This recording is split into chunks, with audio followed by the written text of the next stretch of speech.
അർജുൻ സംസാരിക്കുന്ന കാര്യം കേട്ട് അവിടെയുള്ളവരെല്ലാം ഞെട്ടിത്തരിക്കുകയായിരുന്നു. വീട്ടിൽ അടുക്കള ജോലി ചെയ്യുന്ന തന്റെ ഭർത്താവ് PJ ഗ്രൂപ്പ് പോലെയുള്ള ഒരു വമ്പൻ കമ്പനിയുമായി തന്റെ കമ്പനിയെ മേർജ് ചെയ്യുമെന്നൊക്കെ പറഞ്ഞത് പ്രയാഗയ്ക്ക് ഒട്ടും വിശ്വസിക്കാൻ കഴിഞ്ഞില്ല. അർജുൻ, സത്യത്തിൽ നീ ആരാ? Breaking news.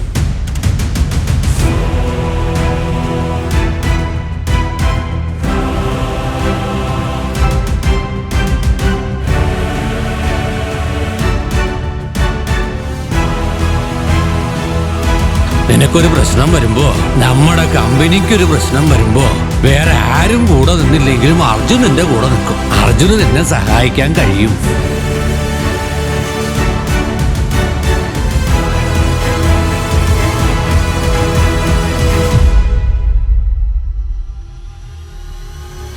എയർപോർട്ടിനകത്ത് കയറാൻ വേണ്ടി ധൃതിയിൽ ഓടി വരികയായിരുന്നു അർജുൻ. പക്ഷെ അവന്റെ വേഷവും രൂപവും കണ്ടപ്പോൾ തന്നെ അവിടെ നിൽക്കുന്നുണ്ടായിരുന്ന CISF സെക്യൂരിറ്റി ഗാർഡ് അവനെ അകത്തേക്ക് കയറ്റി വിട്ടില്ല.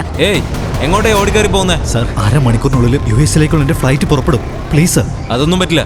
ആദ്യം നിങ്ങൾ ടിക്കറ്റ് കാണിക്കേ. സർ, ടിക്കറ്റ് അകത്ത് എന്റെ മാനേജറുടെ കയ്യിലാണ് സർ. Please sir. മനുഷ്യനെ മെനക്കെടുത്താതെ പോടാ പിച്ചക്കാരനുണ്ട്. ഇത് എയർപോർട്ടാ, അല്ലാതെ ബസ് സ്റ്റാൻഡ് അല്ല. സ്ഥലം വിടാൻ നോക്ക്. സർ, എന്റെ കൈവിട്. അരമണിക്കൂറിനുള്ളിൽ US-ലേക്കുള്ള എന്റെ ഫ്ലൈറ്റ് ആണ് സർ. പ്ലീസ് സർ, ടിക്കറ്റ് അകത്തുണ്ട് സർ. എടാ തെണ്ടി, നിന്റെ ഡ്രസ്സിൽ മൊത്തം അഴുക്കാ. പൊട്ടിയ ചെരുപ്പാ നിന്റെ കാലില്. എന്നിട്ട് നീ പറയുന്നു അരമണിക്കൂറിനുള്ളിൽ നിന്റെ ഫ്ലൈറ്റ് ആണെന്ന്. നീ എന്താ എയർപോർട്ടിന്റെ മുന്നിൽ വന്ന് നിന്ന് സ്വപ്നം കാണണോടാ പൊട്ടാ? വേഗം ഇവിടുന്ന് പോവാൻ നോക്ക്. പോ സർ, ഞാൻ നിങ്ങളോട് കെഞ്ചി പറയാ, എന്റെ ഫ്ലൈറ്റിന് സമയമായി. Please sir, please sir. നിനക്ക് പറഞ്ഞാൽ മനസ്സിലാവില്ലേ? പ്ലീസ് സർ, ഞാൻ സാറിനോട് റിക്വസ്റ്റ് ചെയ്യാം. ഇറങ്ങിപ്പോ. പോടാ. നിന്നെയൊക്കെ പിടിച്ചിട്ട് പോലീസിൽ ഏൽപ്പിക്കാ വേണ്ടത്.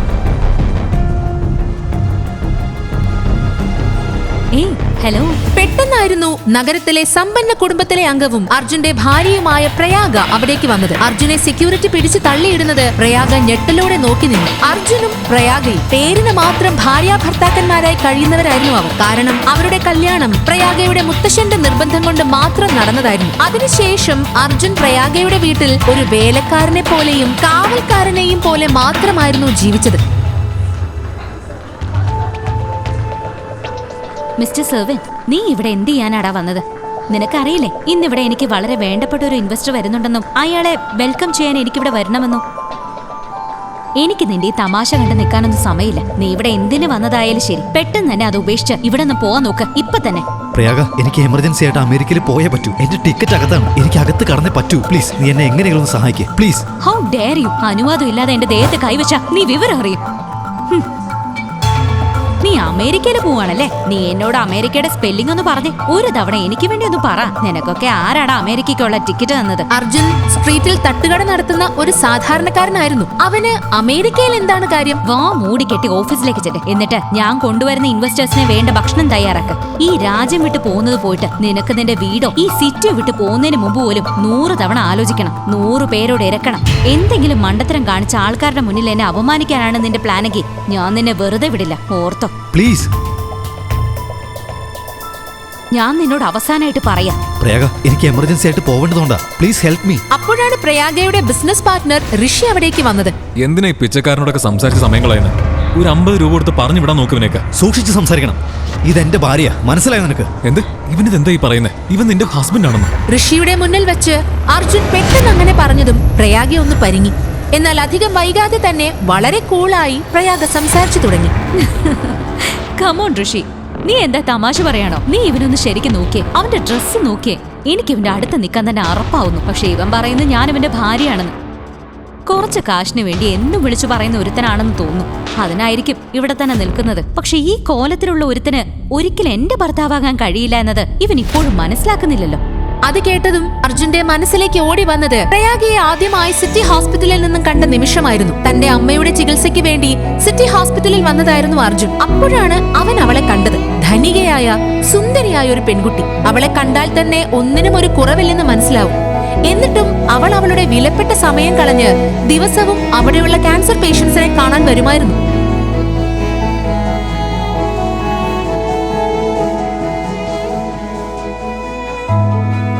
പ്രയാഗയെ അവന് നന്നേ ബോധിച്ചു. പ്രയാഗ അവിടെയുള്ള എല്ലാ പേഷ്യൻസിനും തന്റെ സ്നേഹവും കരുതലും വീതിച്ചു നൽകി. ഇത് കണ്ട അർജുന് അവളോട് എന്തെന്നില്ലാത്തൊരടുപ്പവും സ്നേഹവും തോന്നാൻ തുടങ്ങി. അവൻ ആ നിമിഷം തന്നെ അവളെ അവന്റെ മനസ്സിൽ പ്രതിഷ്ഠിച്ചു. പക്ഷെ അവൻ അറിയുന്നുണ്ടായിരുന്നില്ല അവൻ ആ സൗഭാഗ്യം യഥാർത്ഥത്തിൽ ലഭിക്കാൻ പോവുകയാണ് എന്നത്. കേട്ടില്ലടാ പട്ടി, ഞാൻ നിന്നെ ഇവിടെ നിന്ന് അടിച്ച് പുറത്താക്കണ്ടെങ്കിൽ പെട്ടെന്ന് ഇവിടെ നിന്ന് ഇറങ്ങി പോടാ തെണ്ടി. പ്രയാഗയിൽ നിന്നും നേരിടേണ്ടി വന്ന ദുരവസ്ഥയോർത്ത് അർജുൻ തന്റെ ഉള്ളിൽ കരയുകയായിരുന്നു. അർജുൻ അവിടെ നിന്നും പോകാമെന്ന് ആലോചിച്ച് എഴുന്നേൽക്കുമ്പോഴായിരുന്നു കറുത്തൊരു ആഡംബരക്കാർ അവിടേക്ക് വന്നെത്തിയത്. നഗരത്തിലെ തന്നെ ഏറ്റവും വലിയ ബിസിനസ്മാൻ നിതിൻ വർമ്മയായിരുന്നു അതിൽ നിന്നും പുറത്തിറങ്ങിയതും അർജുൻ അവിടെ നിൽക്കുന്നത് അയാൾ ശ്രദ്ധിച്ചു. അർജുനെ കണ്ടതും അയാൾ ആകെ ഒന്ന് ഞെട്ടി. അർജുന്റെ അടുത്തേക്ക് നടന്നു. മിസ്റ്റർ അർജുൻ, നിങ്ങൾ സാറിനെ മനസ്സിലായി? നിതിൻ വർമ്മയെ അറിയാത്തവരായി ആരും ഉണ്ടായിരുന്നില്ല ആ നാട്ടിൽ. പ്രയാഗയ്ക്കും അയാളെ കണ്ട മാത്രയിൽ തന്നെ മനസ്സിലായി. പക്ഷെ അയാൾ അർജുനോട് സംസാരിക്കുന്നത് കണ്ട് പ്രയാഗയും ഋഷിയും ഒന്ന് ഞെട്ടി. നിതിൻ വർമ്മയെ പോലുള്ള ഇത്രയും വലിയൊരാൾക്ക് ഈ പിച്ചക്കാരനെ എങ്ങനെ പരിചയം? ഞാനും അത് തന്നെ ആലോചിച്ചുകൊണ്ടിരുന്നത്. നിതിൻ വർമ്മ 5000 കോടിയുടെ ആസ്തിയുള്ള ധനികനാണ്. അയാൾക്ക് ഇവനുമായി എന്താ ഇടപാട്?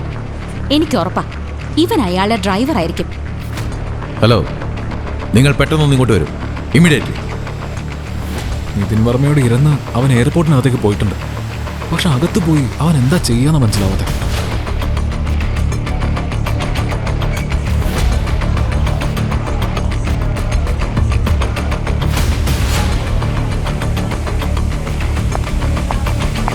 ഹായ്, മിസ്റ്റർ നിതിൻ വർമ്മയല്ലേ? സർ, എൻ്റെ പേര് പ്രയാഗ. ഞാൻ നാരങ് ഗ്രൂപ്പിന്റെ CEO. സർ ചോദിക്കുന്നത് കൊണ്ട് ഒന്നും തോന്നരുത്. സർ ഇപ്പോൾ ഇവിടെ നിന്ന് സംസാരിച്ച ആളില്ലേ, ഇപ്പോൾ അകത്തേക്ക് കയറിപ്പോയ അയാളെ സാറിന് എങ്ങനെ പരിചയം? അയാളെ കണ്ടാൽ തന്നെ ഒരു പിച്ചക്കാരനാണെന്ന് തോന്നുന്നുണ്ട്. അങ്ങനെ ഒരു പിച്ചക്കാരനെ സാർ എങ്ങനെ പരിചയം? You mean mister Arjun? നിങ്ങളെന്താ ആളെ കളിയാക്കുകയാണോ? അർജുനെയാണോ നിങ്ങൾ പിച്ചക്കാരെന്ന് വിളിച്ചത്? ഇവിടെ നടക്കുന്നൊന്നും നിങ്ങൾ അറിയുന്നില്ലെന്ന് തോന്നുന്നു. അതുകൊണ്ടാണല്ലോ ഇങ്ങനെയുള്ള മണ്ടത്തരങ്ങൾ വിളിച്ചു പറയുന്നത്. ഏതായാലും ഞാൻ പോകുന്നു. നിതിൻ വർമ്മ പറഞ്ഞതിന്റെ അർത്ഥം എന്താണെന്ന് ആലോചിച്ച് ഞെട്ടലോടെ പ്രയാഗ കുറച്ചു നിമിഷം നിന്നു. അതേസമയം അർജുൻ ധൃതിയിൽ എയർപോർട്ടിന്റെ അകത്ത് കടന്നതും അർജുനെ കാത്ത് അർജുന്റെ മാനേജർ ഫ്ലൈറ്റ് ടിക്കറ്റുമായി നിൽക്കുന്നുണ്ടായിരുന്നു. ഇതാ സാറിന്റെ ടിക്കറ്റ്, ഇതാ സാറിന്റെ ഫോൺ. പെട്ടെന്ന് തന്നെ സാർ ഇതുകൊണ്ട് ഗേറ്റ് നമ്പർ 3 മുന്നിലേക്ക് പോകും. സാറിന് മുന്നിൽ അധികം സമയമില്ല, പെട്ടെന്ന് തന്നെ പോകും. Thank you. അർജുൻ ഒട്ടും സമയം കളയാതെ തന്നെ 3-ാം നമ്പർ ഗേറ്റിന്റെ മുന്നിലെത്തി. എന്നാൽ അവൻ 3-ാം നമ്പർ ഗേറ്റ് കടന്നതും അവനെതിരെ വന്നൊരാൾ പെട്ടെന്ന് അവനുമായി കൂട്ടിയിടിക്കുകയും അയാൾ താഴെ വീഴുകയും ചെയ്തു. സാർ, നിങ്ങൾ ഓക്കെ അല്ലേ? നിനക്കെന്താ കണ്ണു കണ്ടൂടെ? ഇത് എയർപോർട്ടാണ്, അല്ല നിന്റെ കോളനിയിലെ പാർക്കല്ല. അല്ല, ഈ പിച്ചക്കാരൻ ആരാണ് ഇതിനകത്തേക്ക് കടത്തിവിട്ടത്? സാർ, പെട്ടെന്ന് ഓടി വന്നതുകൊണ്ട് ഞാൻ കണ്ടില്ല. സാർ, എൻ്റെ ഫ്ലൈറ്റിന് സമയമായി, എനിക്ക് പോകണം, പ്ലീസ്. ഏയ്, അവിടെ നിൽക്ക്. എന്നെ ഇടിച്ചിട്ട് നീ ഫ്ലൈറ്റിൽ കയറാൻ പോകുന്നു. 2 മിനിറ്റിനുള്ളിൽ ഞാൻ നിന്നെ ഈ എയർപോർട്ടിൽ നിന്ന് തന്നെ പുറത്താക്കും. നിനക്കറിയില്ല നീ ആരോടാ കളിക്കുന്നതെന്ന്, മനസ്സിലായോടാ? ഏയ്, നീ ആരോടാ കളിച്ചോന്നറിയോടാ? നിനക്കറിയില്ല ഇത് ആരാണെന്ന്? ഇത് പ്രൈം എയർലൈൻസിന്റെ മുതലാളിയാ. സാർ, എനിക്കും പ്രൈം എയർലൈൻസിന്റെ ഫ്ലൈറ്റിലാണ് പോകേണ്ടത്. സാർ, പ്ലീസ്, ഞാൻ സാറിനോട് ക്ഷമ ചോദിക്കുന്നു. എനിക്ക് തീരെ സമയമില്ല, എമർജൻസി ആയിട്ട് പോയേ പറ്റൂ, പ്ലീസ്. എമർജൻസി? സാർ, എൻ്റെ ടിക്കറ്റ്. ഏയ്, എനിക്കൊന്ന് കാണും. നിന്നെ പോലുള്ള പിച്ചക്കാരൻ എന്റെ പ്രൈം എയർലൈൻസിൽ എങ്ങനെയാണ് കയറി പോകുന്നത്, മനസ്സിലായോ? സാർ, പ്ലീസ്, എൻ്റെ ടിക്കറ്റ്. ഇവന്റെ ടിക്കറ്റ് പിടിക്കേ. പ്ലീസ്, എൻ്റെ ടിക്കറ്റ്. സാർ, അവനെ പിടിച്ചു കേട്ട് ലോക്ക് ചെയ്യവനെ. അനങ്ങാതെ അവിടെ നിൽക്ക്, മനസ്സിലായോടാ? ഏയ്, അവന്റെ ടിക്കറ്റ് കീറിക്കളാ.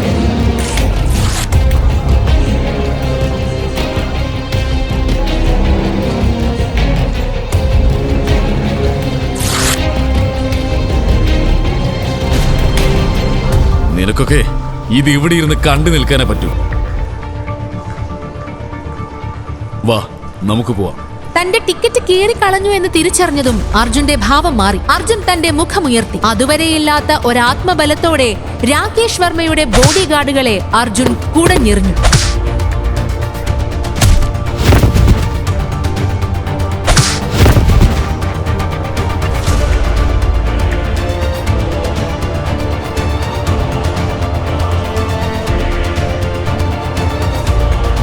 How dare you? നീ ഇപ്പം എന്താ ചെയ്തതെന്ന് നിനക്കറിയോ? ഒരു എയർലൈൻസിന്റെ മുതലാളിയാണെന്നത് മറ്റുള്ളവരുടെ മെക്കിട്ട് കയറാനുള്ള ലൈസൻസ് ആണെന്ന് നീ കരുതിയോ? 10 മിനിറ്റ്, അടുത്ത 10 മിനിറ്റിനുള്ളിൽ നീ ഈ ചെയ്തതിനെ നീ അനുഭവിക്കാൻ പോവാ, മനസ്സിലായോ നിനക്ക്? അടുത്ത 10 മിനിറ്റിനുള്ളിൽ ഞാൻ അനുഭവിക്കുമെന്ന് ഭയങ്കര ആത്മവിശ്വാസമാണല്ലോ നിനക്ക്. ഓക്കെ, ഞാൻ ഇവിടെ തന്നെ നിൽക്കാം. നീ എന്താണ് 10 മിനിറ്റിനുള്ളിൽ ചെയ്യാൻ പോകുന്നത് നോക്കട്ടെ. പോടാ. നിന്നെ പോലെ എത്ര എണ്ണത്തിനെ കണ്ടതാണ് ഞാൻ. ഹലോ, ഞാൻ പറയുന്നത് ശ്രദ്ധിച്ച് കേൾക്കണം. മാസ്റ്റർ അർജുനാണ് സംസാരിക്കുന്നത്.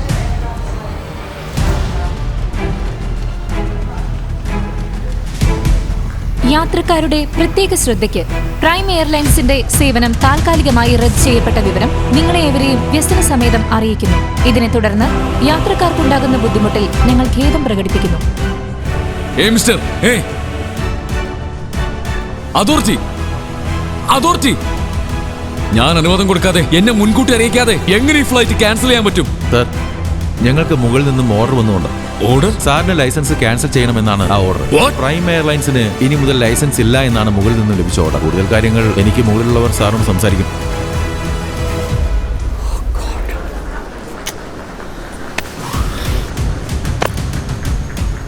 ഞാൻ പറഞ്ഞില്ലേ 10 മിനിറ്റിനുള്ളിൽ നിങ്ങൾ അനുഭവിക്കുമെന്ന്. നിന്റെ എയർലൈൻ തന്നെ ഇല്ലാതാക്കി, തന്നെ ഒന്നും അല്ലാതെയാക്കി. പക്ഷേ നീ ഒരു സാധാരണക്കാരനല്ലേ?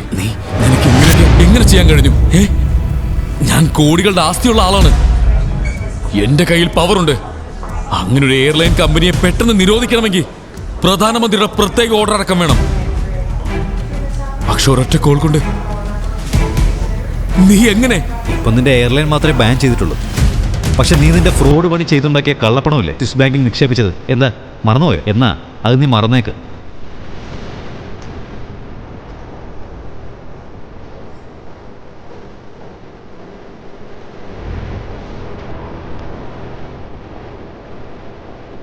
എനിക്ക് എമർജൻസി ആയിട്ട് പോവേണ്ടതുകൊണ്ട് ഇപ്പം ഇത്രയും മതി.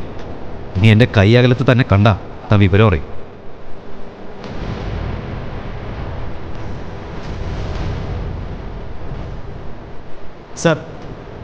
സാറിന് US പോകേണ്ടത് വളരെ അത്യാവശ്യമാണെങ്കിൽ ഞാൻ സാറിനൊരു പ്രൈവറ്റ് ജെറ്റ് അറേഞ്ച് ചെയ്ത് തരാം.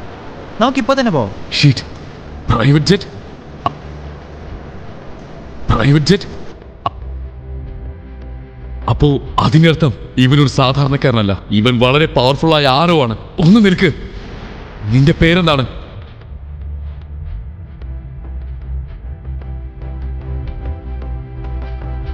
നീ ആരാണ്?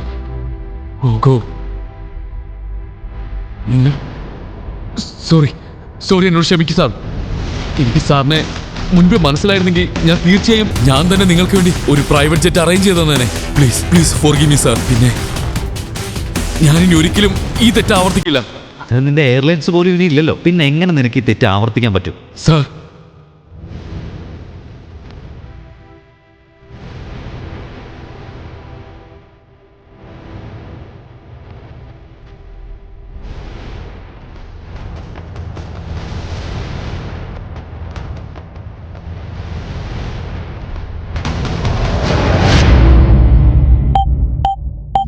പക്ഷെ അപ്പോഴായിരുന്നു അർജുന് US നിന്നും ഒരു കോൾ വന്നത്. ഹലോ അർജുൻ സാർ ഇപ്പൊ US വരേണ്ട ആവശ്യമില്ല. ഇവിടുത്തെ കാര്യങ്ങൾ ഞാൻ നോക്കിക്കോളാം. വലിയ മുതലാളി ഇപ്പോൾ അപകടനില തരണം ചെയ്തിട്ടുണ്ട്. ഞാൻ എത്രയും പെട്ടെന്ന് തന്നെ മുതലാളിയും കൊണ്ട് ഇന്ത്യയിലേക്ക് വരാം. Thank God. ഞാൻ ആകെ പേടിച്ചു പോയിരുന്നു. കാര്യങ്ങൾ അപ്പോൾ പിന്നെ അറിയിക്കണം കേട്ടോ. Okay sir.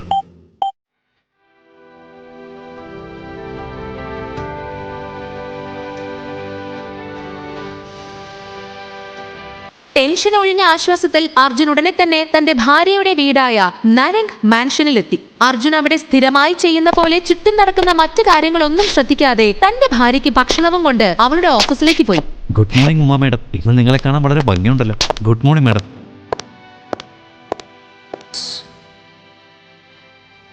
എന്തു പറ്റി? എന്തെല്ലാവരും ടെൻഷനോടെ ഇരിക്കുന്നത്? നീ ഫുൾ ടൈം വീട്ടിലെ ജോലി ചെയ്തിരിക്കുന്ന അല്ലാതെ ഇവിടെ നടക്കുന്ന കാര്യങ്ങളൊന്നും അറിയുന്നില്ലേ? ന്യൂസ് ഒന്നും കാണുന്നില്ലേ? ഇത്രയും വലിയ ബിസിനസ് കുടുംബത്തിലെ മരുമകനായിട്ടും നീ ബിസിനസിനെ പറ്റി ഒന്നും ശ്രദ്ധിക്കാറില്ലേ? എന്താ സംഭവിച്ചത്? എനിക്കൊന്നും മനസ്സിലാവുന്നില്ല. ദാ നോക്ക്, ഋഷി പ്രയാഗയുടെ ബിസിനസ് പാർട്ണറാണ്. ഋഷിക്ക് പ്രയാഗയെ കല്യാണം കഴിക്കണമെന്ന് അതിയായ ആഗ്രഹമുണ്ടായിരുന്നെങ്കിലും പ്രയാഗയുടെ മുത്തശ്ശൻ മരിക്കുന്നതിന് മുൻപായി റോഡരികിൽ കച്ചവടം ചെയ്യുന്ന സാധാരണക്കാരനായ അർജുനെ കൊണ്ട് പെട്ടെന്ന് തന്നെ അവളെ വിവാഹം കഴിപ്പിക്കുകയായിരുന്നു. അവൻ വെറുമൊരു തട്ടുകട നടത്തുന്ന ഒരു സാധാരണക്കാരനായിരുന്നു. അതിനുശേഷം പ്രയാഗയുടെ അച്ഛൻ മഹാദേവൻ ആ കമ്പനി ഏറ്റെടുക്കാൻ ശ്രമിച്ചെങ്കിലും അയാൾക്ക് കമ്പനിയെ നല്ല രീതിയിൽ നോക്കി നടത്താൻ കഴിഞ്ഞില്ല. കമ്പനി കനത്ത നഷ്ടത്തിലേക്ക് വീണത് മഹാദേവനെ ആകെ തളർത്തി. അയാൾ രോഗശയ്യയിലായി. അതുകൊണ്ട് തന്നെ പ്രയാഗയ്ക്ക് ചെറുപ്രായത്തിലെ തന്നെ ബിസിനസ് ഏറ്റെടുക്കേണ്ടി വന്നു. ഇതേസമയം ഋഷി തന്റെ അച്ഛന്റെ സുഹൃത്തായ ശേഖരൻ അങ്കിളിനെ കൊണ്ട് നഷ്ടത്തിലായ കമ്പനിയെ സഹായിക്കാനുള്ള റിക്വസ്റ്റ് നടത്താനുള്ള തയ്യാറെടുപ്പിലായിരുന്നു. എന്നാൽ സർക്കാരിൽ നിന്നുള്ള ടെൻഡർ ലഭിക്കാത്തതുകൊണ്ട് കമ്പനി തകരുന്നു എന്ന വാർത്ത പരന്നപ്പോൾ അയാളും ആ ഉദ്യമത്തിൽ നിന്നും പിന്മാറി. പ്രയാഗ എന്ത് ചെയ്യണമെന്നറിയാതെ നിന്നു. അവൾക്ക് ഏത് വിധേനയും ഈ കമ്പനിയെ രക്ഷിച്ചേ മതിയാകുമായിരുന്നുള്ളൂ. ടെൻഡർ നമുക്ക് കിട്ടാത്തതുകൊണ്ട് തന്നെ നമ്മുടെ മിക്ക ഇൻവെസ്റ്റേഴ്സും പിന്മാറി. മാഡി ബാലൻസ് ഷീറ്റ് നോക്ക്, ഇതിലൊന്നുമില്ല. അവർക്ക് ഇനി ഒരിക്കലും നമ്മുടെ മുകളിൽ വിശ്വാസം ഉണ്ടാവില്ല. ഇങ്ങനെ പോവുകയാണെങ്കിൽ കമ്പനി ഉടനെ തന്നെ അടച്ചുപൂട്ടേണ്ടി വരും. ഇല്ലില്ല, ഒരിക്കലുമില്ല. അങ്ങനെയൊന്നും ഒരിക്കലും സംഭവിക്കാൻ പാടില്ല. ഞാൻ ഒരിക്കലും അനുവദിക്കില്ല. ഈ കമ്പനി ഇത് വെറും കമ്പനിയല്ല. എന്റെ മുത്തശ്ശൻ അദ്ദേഹത്തിന്റെ രക്തവും വിയർപ്പും കൊടുത്ത് കെട്ടിപ്പടുത്തതാ നാരങ് ഗ്രൂപ്പ്. മാത്രമല്ല, നമ്മുടെ രാജ്യത്ത് മാത്രമല്ല, വിദേശത്തും നമുക്കൊരു പേരും പെരുമയുണ്ട്. ഇതെന്റെ മുത്തശ്ശന്റെ സ്വപ്നമായിരുന്നു. ചെറിയൊരു തെറ്റിന്റെ പേരിൽ ഈ കമ്പനി അടച്ചുപൂട്ടാൻ, എന്റെ മുത്തശ്ശന്റെ സ്വപ്നം തകർക്കാൻ ഞാൻ ഒരിക്കലും സമ്മതിക്കില്ല. We have to do something. എനിക്ക് ഈ കമ്പനി നഷ്ടപ്പെടുത്താൻ കഴിയില്ല. എനിക്ക് വേറെ മാർഗമില്ല. ആരെങ്കിലും എന്തെങ്കിലുമൊക്കെ ചെയ്യ് പ്ലീസ്. നിങ്ങൾക്ക് ആർക്കെങ്കിലും എന്തെങ്കിലും ഒരു ഐഡിയ ഉണ്ടാവില്ലേ? എന്തെങ്കിലും ഒരു സൊല്യൂഷൻ കാണാൻ പറ്റില്ലേ? ആരെങ്കിലും ഒരു വഴി പറയൂ പ്ലീസ്. പ്രയാഗ മോളുടെ മുത്തശ്ശന്റെ സമയത്ത് നമ്മൾ അസോസിയേറ്റ് ചെയ്തൊരു കമ്പനി ഉണ്ടായിരുന്നു. അവരുടെ കൂടെ ചേർന്ന് നമ്മൾ ബിസിനസ് ചെയ്തിരുന്നു. പക്ഷെ പിന്നീട് ഋഷിയുടെ ഒക്കെ നിർദ്ദേശപ്രകാരം നമ്മൾ അവരുമായി ചേർന്ന് ബിസിനസ് ചെയ്യുന്നത് നിർത്തി. എന്നാൽ മോളൊരു വാക്ക് പറയുകയാണെങ്കിൽ നമുക്ക് വീണ്ടും അത് ആലോചിക്കാവുന്നതാണ്. നോ, എനിക്ക് ഒരിക്കലും അതൊരു നല്ല ഓപ്ഷനായിട്ട് തോന്നുന്നില്ല. അത് വേണ്ട. മാത്രമല്ല, ഇപ്പോഴത്തെ നമ്മുടെ അവസ്ഥ അറിയുമ്പോൾ അവർ നമ്മുടെ കൂടെ സഹകരിക്കാനും സാധ്യതയില്ല. നമുക്ക് വേറെ ഓപ്ഷൻസ് നോക്കാം രോഹൻ. നമുക്ക് വേറെ എന്തൊക്കെ ഓപ്ഷൻസാ ഉള്ളതെന്ന് നോക്കാം. ആ സമയം കൊണ്ട് നമുക്ക് എന്താ ചെയ്യാൻ പറ്റുക? നാരായണൻ അങ്കിൾ പറഞ്ഞത് ഋഷി ഒട്ടും ചെവിക്കൊണ്ടില്ല. നാരായണൻ പ്രയാഗയുടെ മുത്തശ്ശന്റെ വിശ്വസ്തനായിരുന്നു. എന്നാൽ ഇന്ന് അദ്ദേഹത്തെ പേരിന് മാത്രമുള്ള ഒരു കമ്പനി അഡ്വൈസറായി ഒതുക്കിയിരിക്കുകയാണ്. നാരങ് ഗ്രൂപ്പിന്റെ ഷെയർ കൂപ്പുകുത്തി വീഴുന്നത് സാമ്പത്തിക രംഗത്ത് തന്നെ ആകെ ചലനം സൃഷ്ടിച്ചിരിക്കുകയാണ്. ഇനി ഒരിക്കലും തിരിച്ചുവരാൻ പറ്റാത്ത വീഴ്ച എന്ന നിലയിലാണ് വിദഗ്ധർ ഇതിനെ നോക്കിക്കാണുന്നത്. യെസ് മാഡം, ഞാൻ ഫയലുമായിട്ട് ഇപ്പൊ തന്നെ അവിടേക്ക് വരാം മാഡം.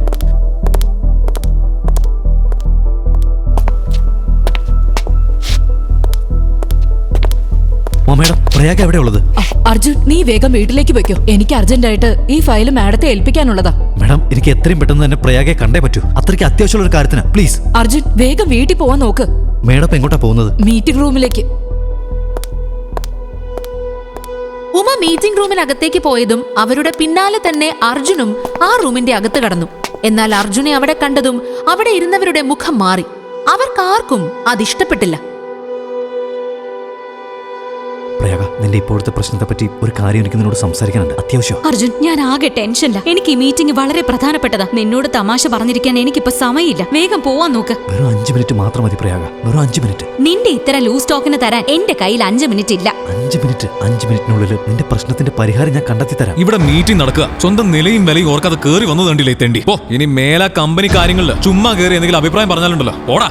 ആദ്യം ഇവനെ ഇവിടെ നിന്നും പിടിച്ച് പുറത്താക്കും. ഇവൻ കാരണം ഇതെല്ലാം സംഭവിച്ചത്. പ്രയാഗ, നീ എന്തെങ്കിലും ഒന്ന് ചെയ്യ് പ്ലീസ്. സെക്യൂരിറ്റി, ഇവനെ പിടിച്ച് പുറത്താക്ക്. സർ, ഇത് ഞാൻ നോക്കിക്കോളാം. സാർ മീറ്റിംഗിന്റെ അടുത്തേക്ക് വെക്കും.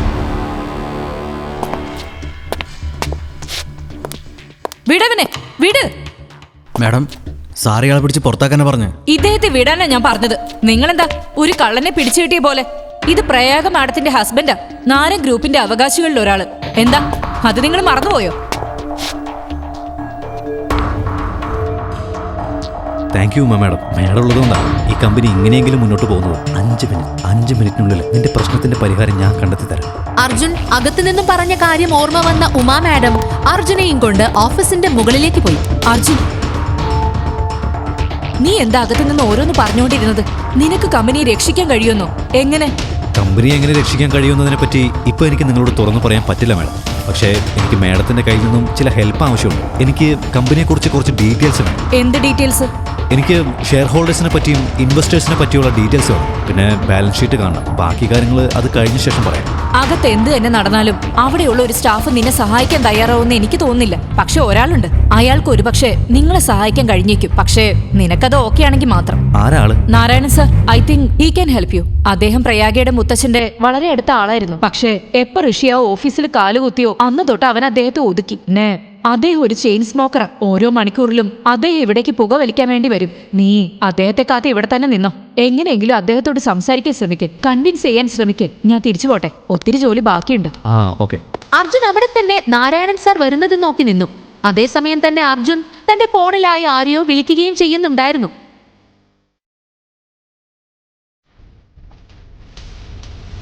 Vipin Varma sir, how are you? എനിക്ക് സാറിനെ ഒന്ന് കാണാൻ പറ്റിയത് തന്നെ സന്തോഷമുള്ള കാര്യമായിരുന്നു. ഇപ്പോൾ സാറിൻ്റെ കോൾ കൂടി വന്നപ്പോൾ ഇരട്ടി സന്തോഷം. പറയൂ സർ. വിപിൻ സാർ, എനിക്ക് ചില ആവശ്യങ്ങളുണ്ട്. എന്താണെങ്കിലും തന്നെ മടിക്കാതെ പറഞ്ഞു സർ, ഞാനില്ല.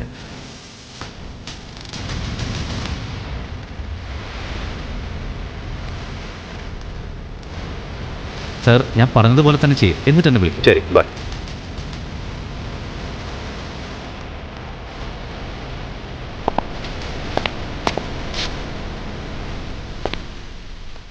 നാരായണനങ്കിൾ, PJ ഗ്രൂപ്പും നാരായൺ ഗ്രൂപ്പും തമ്മിലുള്ള മെർജിങ് നമുക്ക് സാധ്യമാക്കാവുന്നതല്ലേ ഉള്ളൂ.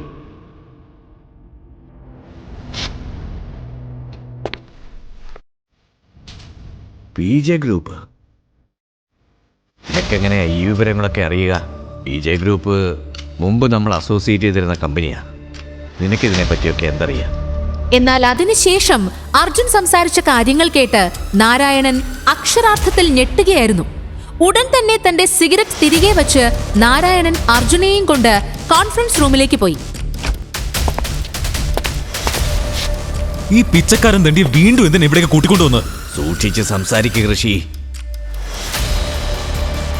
പ്രയാഗമോളെ, അർജുന് പറയാനുള്ളത് എന്താണെന്ന് നമ്മളെല്ലാവരും കേൾക്കണം. ഇവന് നമ്മളോടെന്തോ പറയാനുണ്ട്. ഇവന്റെ കയ്യിലൊരു പരിഹാരമുണ്ട്. പരിഹാരോ? തെരുവിൽ കച്ചവടം ചെയ്യുന്ന ഇവന്റെ കയ്യിലോ? ഋഷി, നിന്റെ പ്രായത്തിൽ കൂടുതൽ എക്സ്പീരിയൻസ് എനിക്ക് കമ്പനിയിലുണ്ട്, അത് നീ മറക്കരുത്. നാരായണൻ അങ്കിൾ അങ്ങനെ പറയുന്നത് കേട്ടതും പ്രയാഗ എന്തോ ഓർത്തു. അവൾക്ക് തന്റെ മുത്തശ്ശൻ മുൻപ് പറഞ്ഞ ചില കാര്യങ്ങൾ ഓർമ്മ വന്നു. പ്രയാഗമോളെ, അർജുൻ നിനക്ക് കിട്ടാവുന്നതിൽ വെച്ച് ഏറ്റവും നല്ലൊരു ജീവിത പങ്കാളിയായിരിക്കും. പിന്നെ ഒരു കാര്യം എപ്പോഴും ഓർമ്മയിൽ വെക്കുക, നിനക്കൊരു പ്രശ്നം വരുമ്പോ, നമ്മുടെ കമ്പനിക്കൊരു പ്രശ്നം വരുമ്പോ വേറെ ആരും കൂടെ നിന്നില്ലെങ്കിലും അർജുൻ നിന്റെ കൂടെ നിൽക്കും. അർജുന് നിന്നെ സഹായിക്കാൻ കഴിയും. നിങ്ങൾ എന്തായി പറഞ്ഞു വരുന്നേ? എല്ലാവരും ഒന്നും മിണ്ടാതിരിക്കെ, കുറച്ച് സമാധാനം തരൂ. ഋഷി, നിന്നോട് കൂടിയാ. ഇപ്പോഴും ഈ കമ്പനിയുടെ മേധാവി ഞാനാ. തീരുമാനങ്ങൾ എടുക്കാനുള്ള അധികാരവും എനിക്കാ. ഞാൻ അത് എടുക്കുകയും ചെയ്യും. അർജുൻ, നിനക്ക് എന്താ പറയാനുള്ളതെന്ന് വെച്ചാ പറയും. വരൂ അർജുൻ, ഇവിടെ ഇരിക്കൂ. എല്ലാത്തിനും മുമ്പ് എനിക്ക് കമ്പനിയുടെ ഷെയർ ഹോൾഡേഴ്സിൻ്റെയും ഇൻവെസ്റ്റേഴ്സിൻ്റെയും ഡീറ്റെയിൽസ് വേണം. ബാലൻസ് ഷീറ്റ് കാണണം. അതിനുശേഷം മാത്രമേ എന്തെങ്കിലും പറയാൻ കഴിയും. പ്രയാഗ, ഇത് ഭയങ്കര ഓവറാണ്. നമ്മൾ എന്തിനാ ഇയാളോട് നമ്മുടെ കമ്പനി ഡീറ്റെയിൽസ് ഒക്കെ ഷെയർ ചെയ്യുന്നത്? അർജുൻ, ലാപ്ടോപ്പ് കൊടുക്ക പ്ലീസ്.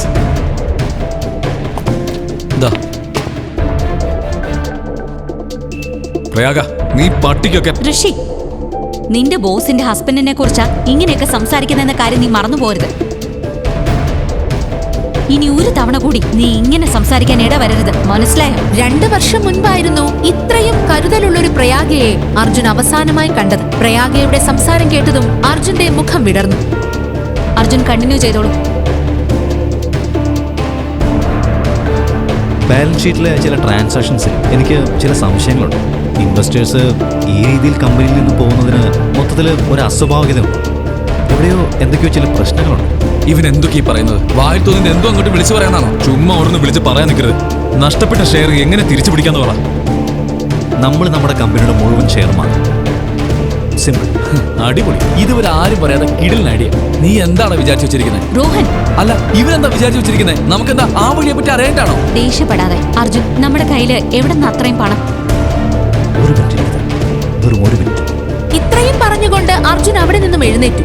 ശേഷം തന്റെ ഫോൺ എടുത്ത് ഒരു നമ്പറിലേക്ക് ഡയൽ ചെയ്തു. എന്നാൽ ഫോണിൽ അർജുൻ സംസാരിക്കുന്ന കാര്യം കേട്ട് അവിടെയുള്ളവരെല്ലാം ഞെട്ടിത്തരിക്കുകയായിരുന്നു. ഋഷിക്കും രോഹനും അത് തീരെ ഉൾക്കൊള്ളാനോ വിശ്വസിക്കാനോ കഴിഞ്ഞില്ല. മിസ്റ്റർ ഗോവിന്ദ്, ഞാൻ പറയുന്നത് ശ്രദ്ധിച്ച് കേൾക്കണം. ആദ്യത്തെ കാര്യം, PJ ഗ്രൂപ്പിൽ നിന്നും നാരൻ ഗ്രൂപ്പിലേക്ക് $5000 കോടി ട്രാൻസ്ഫർ ചെയ്യണം. രണ്ടാമത്തെ കാര്യം, PJ ഗ്രൂപ്പും നാരൻ ഗ്രൂപ്പും മെർജ് ചെയ്യണം. പിന്നെ അവസാനത്തെ കാര്യം, കപൂർ ഗ്രൂപ്പിന്റെ മുഴുവൻ ഷെയറുകളും വാങ്ങും ഇപ്പൊ തന്നെ. അർജുൻ ഇത്രയും വലിയ കാര്യങ്ങൾ സംസാരിക്കുന്നത് കേട്ട് പ്രയാഗ ഒന്ന് ഞെട്ടി. വീട്ടിൽ അടുക്കള ജോലി ചെയ്യുന്ന തന്റെ ഭർത്താവ് PJ ഗ്രൂപ്പ് പോലെയുള്ള ഒരു വമ്പൻ കമ്പനിയുമായി തന്റെ കമ്പനിയെ മെർജ് ചെയ്യുമെന്നൊക്കെ പറഞ്ഞത് പ്രയാഗയ്ക്ക് ഒട്ടും വിശ്വസിക്കാൻ കഴിഞ്ഞില്ല. പ്രയാഗ അർജുനോടായി ചോദിച്ചു, അർജുൻ, സത്യത്തിൽ നീ ആരാ? Breaking news. ഇത് ഒരു അത്ഭുത വാർത്ത. നിങ്ങൾക്ക് മുന്നിൽ എക്സ്ക്ലൂസീവായി PJ ഗ്രൂപ്പ് എന്ന ബിസിനസ് രംഗത്തെ അതികായർ നാരംഗ് ഗ്രൂപ്പുമായി മെർജ് ചെയ്യാൻ പോകുന്നതായി വാർത്ത. ഈ മെർജിങ്ങോടുകൂടി തകർച്ചയിലായിരുന്ന നാരംഗ് ഗ്രൂപ്പ് ബിസിനസ് രംഗത്ത് 1ാം സ്ഥാനത്തേക്ക് വന്നിരിക്കുകയാണ്. ഇതോടുകൂടി നാരംഗ് ഗ്രൂപ്പിന്റെ ഷെയർ പ്രൈസുകൾ കുത്തനെ ഉയർന്നിരിക്കുകയാണ്. ലോകത്തെ ഏറ്റവും വലിയ കമ്പനികളിലൊന്നായ PJ ഗ്രൂപ്പുമായാണ് ലയിക്കുന്നത് എന്നത് നാരംഗ് ഗ്രൂപ്പിന്റെ തലവര തന്നെ മാറ്റിമറിച്ചിരിക്കുകയാണ്. പ്രയാഗയ്ക്ക് തന്റെ ചോദ്യത്തിന്റെ ഉത്തരം അർജുനിൽ നിന്നും ലഭിച്ചു.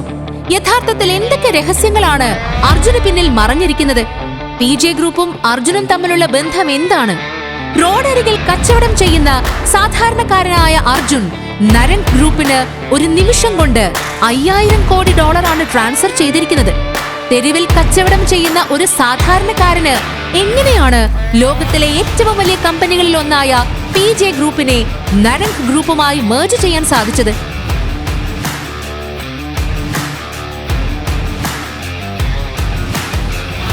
നരംഗ് ഗ്രൂപ്പിന് മുൻപ് ടെൻഡർ കിട്ടാത്തതിൽ ഋഷിക്ക് എന്തെങ്കിലും പങ്കുണ്ടോ? ഈ ചോദ്യങ്ങൾക്കെല്ലാം ഉത്തരം ലഭിക്കാൻ പോക്കറ്റ് FM-ൽ തുടർന്ന് കാണുക ഉദ്വേഗജനകവും രോമാഞ്ചഭരിതവുമായ ഓഡിയോ സീരീസ്. ഈ കഥ തുടർന്ന് കേൾക്കുന്നതിനായി ഇപ്പോൾ തന്നെ പോക്കറ്റ് FM ആപ്പ് ഇൻസ്റ്റാൾ ചെയ്യൂ.